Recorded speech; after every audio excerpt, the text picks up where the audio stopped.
Chapter 152, Herbert's 100 Harem.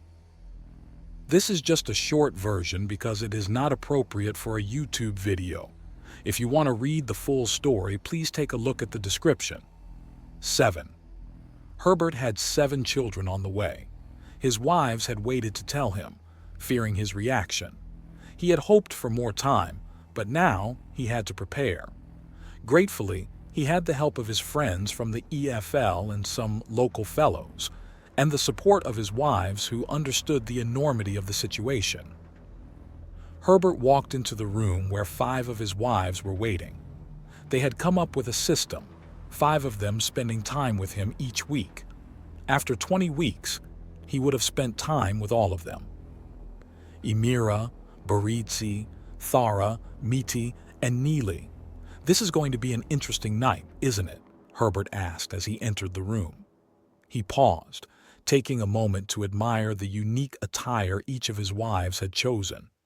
"All right then, who's first?" he asked.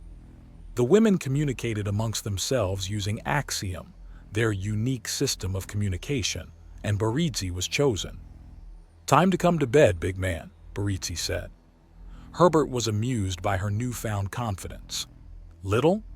Don't compare me to your human women husband," Baritsi retorted, showing off her confident side. "Well, if that's not a challenge I just heard, then I have no idea what one is," Herbert replied as he prepared for the night. Baritsi then revealed a gift. It was something his friends on the Dauntless had made, a substance that could increase the chances of having a son. They all agreed to use it. The night went on, filled with laughter, chatter, and shared moments. Each wife had their turn with Herbert, and they all felt closer to him and each other. As the night grew late, they were all worn out. They all cuddled together, a strange but comforting sight. Herbert had to phase through them with Axiom to go to the bathroom, which made them all giggle. When he returned, he was met with pleading looks from Baritsi and Emira that reminded him of kittens, despite them having no eyes. It was both baffling and endearing. And Chapter 153, The Pirates. Miles quickly goes over the documents and internally sighs. Of course, the stories of conquering heroes would skip this bit, the tedium of running a kingdom.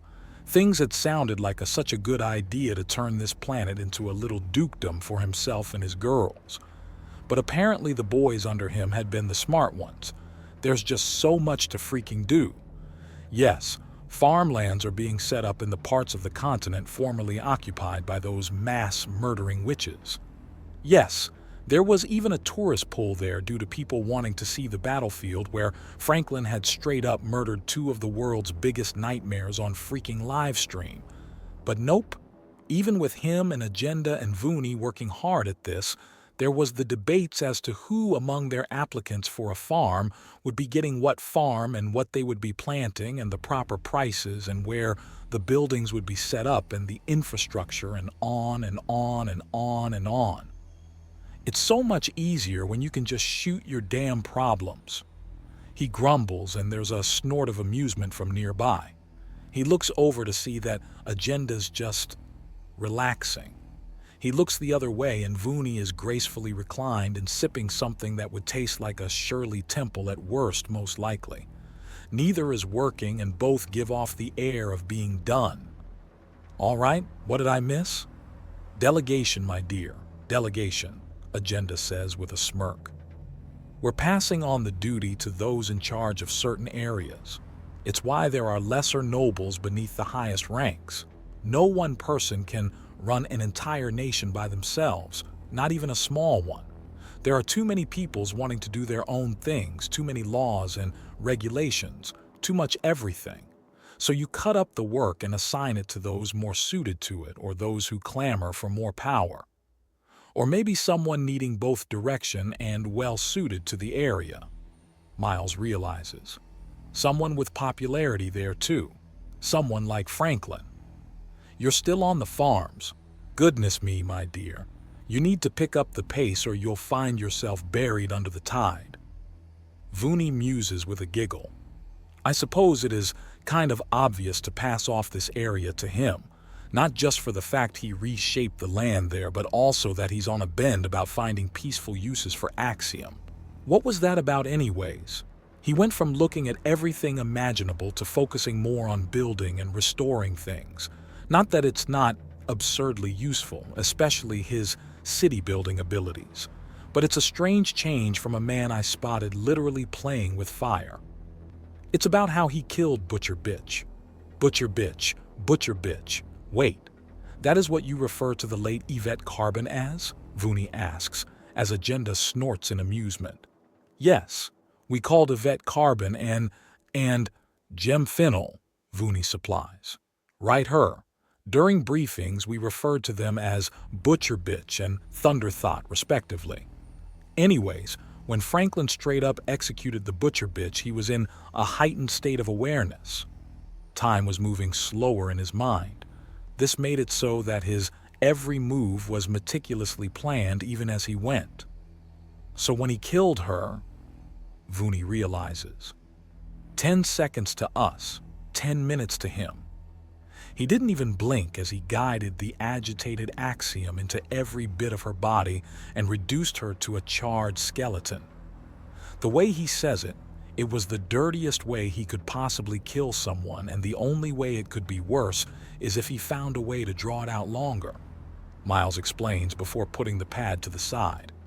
Now the bit that has him spooked is that part of him wanted to. Those two crazy witches showed all the messed up ways Axiom can hurt someone, and he gets it. He knows the appeal, and the fact he gets it has him spooked.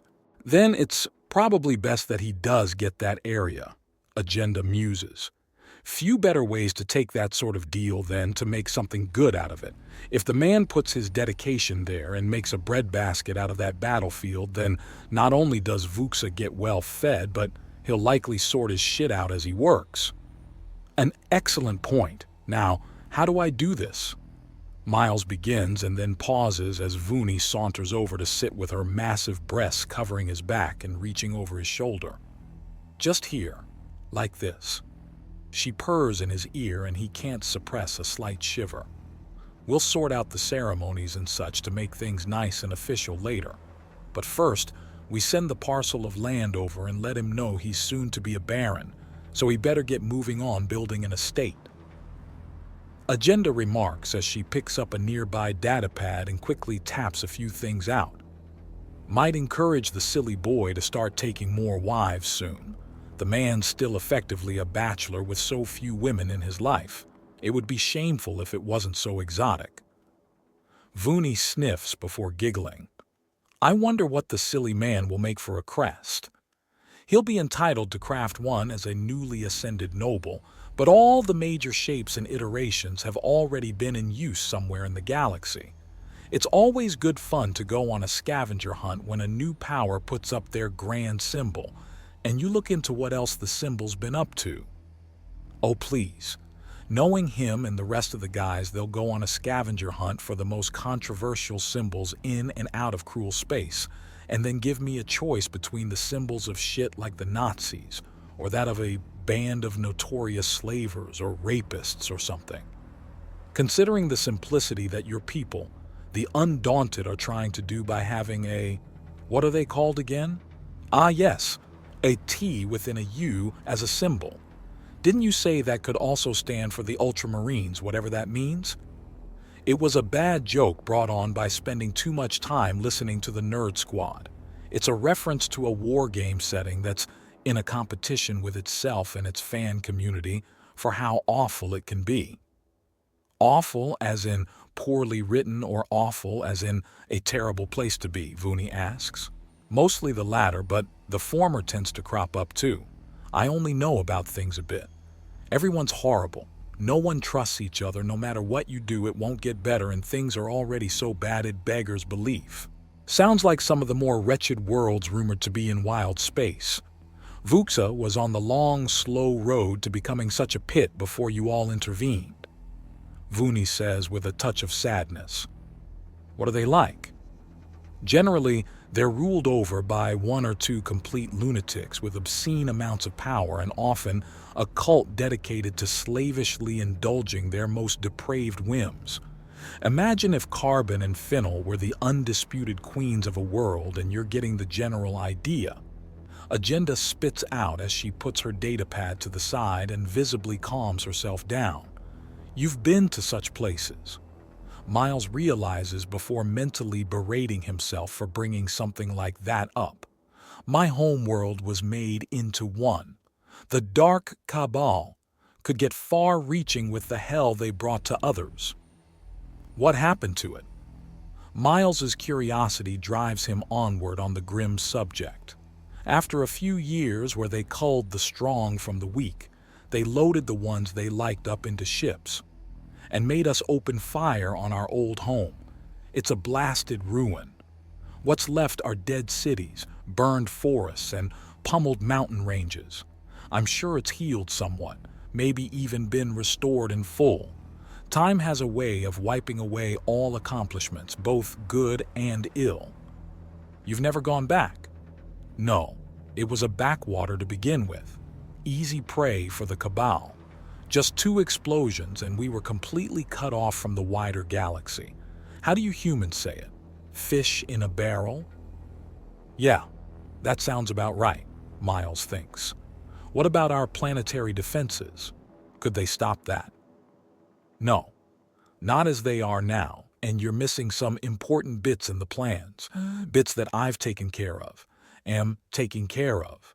Hidden communication pylons, emergency caches across the planet, fallback shelters, and unregistered weapon stores. Without a large army, we need cunning, and cunning is often just preparation put to good use. The fortresses on the water, Miles realizes. They were loaded with weapons, but the steam from the orbital lasers flash-cooked everyone inside. Once it cooled, it would be a simple chop job to break them down into working anti-vehicle armories, and even easier to hide them all over the place since they'd be tougher than hell and could be literally just buried in the backyard, or lost in a river or pond with just a touch of waterproofing. Portwind, Scaleway, and Shellgather are all armed to the teeth. Each of their boats has the firepower to knock fighter craft out of the sky. Each of its peoples are armed at all times. They have a new tradition to go around with, at least a rifle. Their homes have more, and the children practice for sport, Agenda explains before smiling. If anything even close to the Dark Cabal comes to Vuxa, they won't find a victim, they'll find their grave. I'm impressed. I knew you were up to something, but you kept it too close to the chest for me to casually pry it out. How long have you been planning something like this? Vuni remarks. When you don't have a choice but to obey, when all you do is go from one hell to another, you have a lot of time to think. A lot of girls just tried to forget, but I remembered and I planned. I'd fall asleep thinking that if we had just one rifle or pistol in just the right girl's hand at the right time, or maybe just one cannon mounted on just one air car. It's a habit I never lost, Agenda says with a huff. I wonder. Miles thinks out loud as the mental image of a 3-dimensional minefield fills his head. It would likely be a small swarm of kamikaze ships, press of a button, and it could strategically relocate itself and launch or return for storage so as not to be a menace. You know, we could probably start a friendly competition. See how many defenses and offensive options we can pack into one world without remaking it into a gigantic superweapon. Make this little planet straight up impossible to invade. I like the sound of that. I want my daughters, granddaughters, and great-granddaughters to have nothing but wonderful, long and loving lives. Unfortunately, I can only make one place safe for them, so it will be here, on Vuxa. Well, that's certainly planetary security covered. It would take a fortress world to match it, assume. Also a mystery solved. Such a productive day. Vuni muses as she relaxes a little more. Mystery? Why so many of the Dark Cabal's traders went into piracy? No other options, so they simply used the skills they were forced to master and remaster until it was their speciality. Are atrocities like the Dark Cabal common in the galaxy? What Miles is really asking is if there needs to be more units of hunters splintering off from the Undaunted to take out some galactic trash. Common is not a good word, the galaxy is too large to use a word like that. But in general, there's usually 2, perhaps 3, or even 4 such organizations operating at any one time. The galaxy is a big place, and if only one in a few million true blue monsters gets even half a chance to do something so horrific as found a new Dark Cabal, then it's all but guaranteed to happen eventually. There are just too many dark corners where the cruel can fester and build power, too many gullible idiots and easily stolen weapons. Too much. Everything to stop anything from happening, really. All you can do is control the local area. Protect what's close to you, and prepare in case something spills over from elsewhere. Vuni explains at a bit of a length. I see. So that was a yes. So I just had an idea to reinforce Vuxa a little more. It's basically a small fleet of unarmed but well-armored drones. We give them explosion-prone engines and basic programming to converge in certain areas and to return to base. If we catch wind of trouble, we deploy in the path of the enemy, and if they sense anything, regardless of IFF, then they accelerate to full speed right at it and ram. Effectively, a minefield in space. That won't do much against more paranoid foes who'll just shoot them down from afar. No, but it will slow them down somewhat, or at least distract them long enough for us to get a better handle on the situation. It will also cause ruinous damage to the more brash and headstrong enemies that may come knocking. Very true.